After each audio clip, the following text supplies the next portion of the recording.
I was learning with the ladies in the Monday class a number of different things, but one of the topics that came up was about rabbis and their definitions and their roles and their jobs. And I'm not opening up a can of worms now, but just a thought. Many of my friends who were successful rabbis when they were single, I do have friends that were rabbis and single, meaning it's not so heard of in America, but in Israel it's a different world.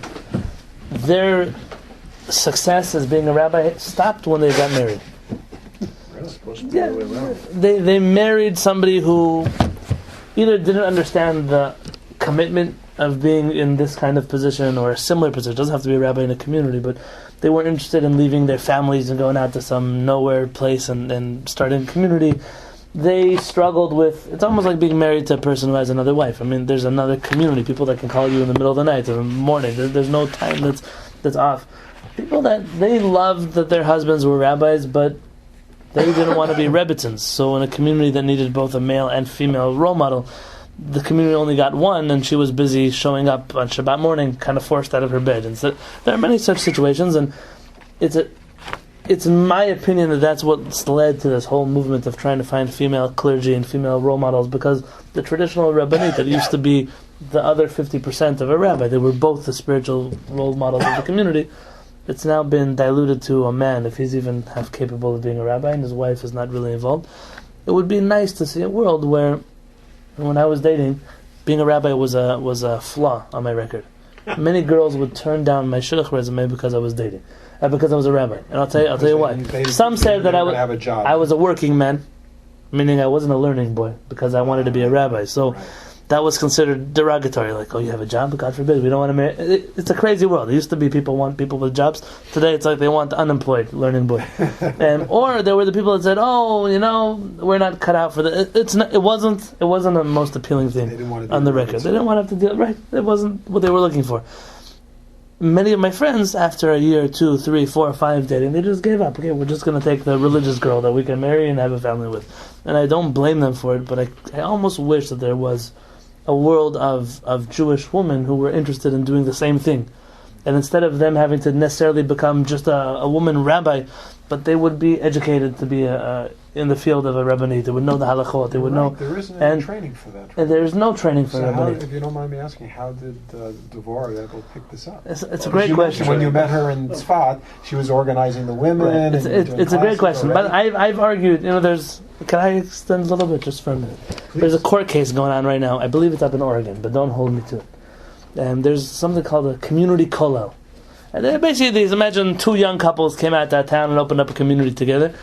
And there was a nasty divorce that's been going on there for the last few years. And the wife, who was getting divorced, told the rabbis and rebbitzins certain things in confidence that could potentially alter the outcome of the case.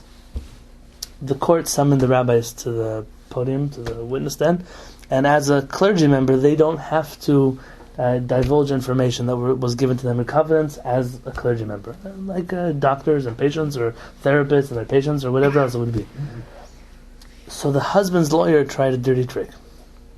He summoned the rebbitzins to the podium, because they're not officially clergy members, and said, you were told this as a friend and not as a member of the clergy. Well, they said, no, we're rebbitzins, we're members of the clergy. The lawyer, who was a Jewish guy, a smart Jewish guy, pressed them, said, where's your certificate of ordination? When were you ordained rebbitzin? You would get a salary from the synagogue. Most rebbitzins don't get a salary from the synagogue. So are you even employed in capacity of a spiritual clergy member? And the answer to all those questions were no. And this court case is still going back and forth. But the argument that has to be made now are the wives of rabbis who serve their communities actually considered clergy to the point where they have a confidentiality agreement with their people. Have you heard of Rabbi Avi Weiss? I have. This is exactly what we've been studying about in the Monday morning class. At a wedding. Yeah. But very good. So this is to the Rabbanit. She picked up a lot on her own.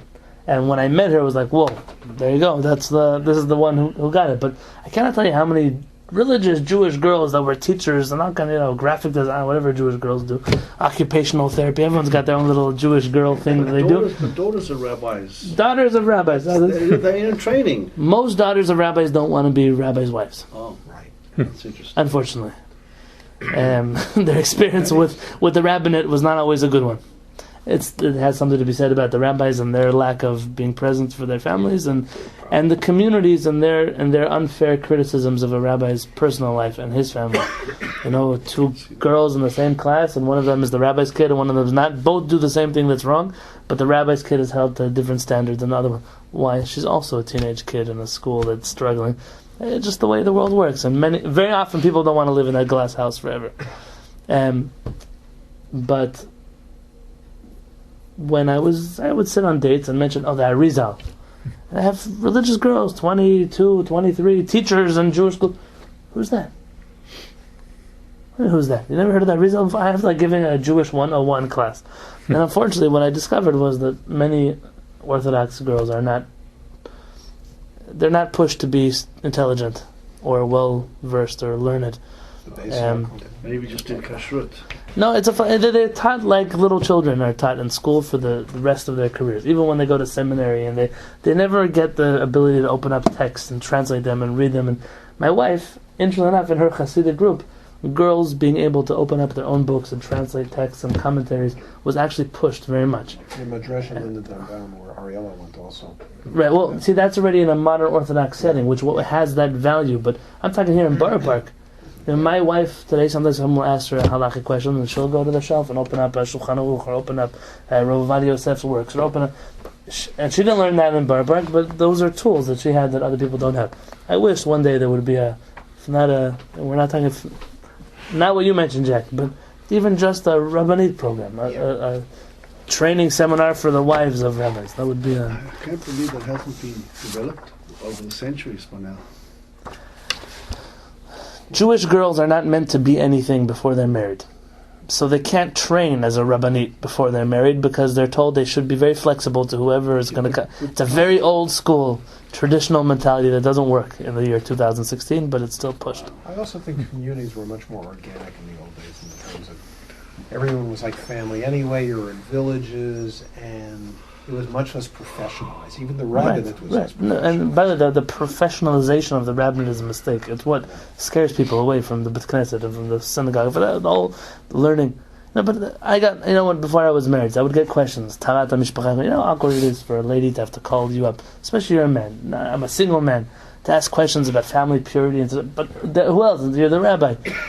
The fact that today I don't answer one question in family purity.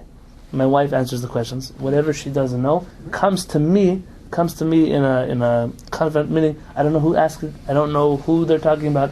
I just know the facts on the ground and which books I should open up, and I pass on the question, and the answer goes back to the lady from my wife. And what's that? You know how many more questions we get today than we ever could have gotten? But technically, you have to be the one who makes that decision, right? Not necessarily. Really? So a Rabbanit can make a Taharat Mishpacha decision for if she knows anything about Taharat Mishpacha. Really? So I didn't know that. There's obviously going to be up a debate. Can a lady paskin a halacha? But more often than not, it's not something that needs a psak. And if it is, then I always get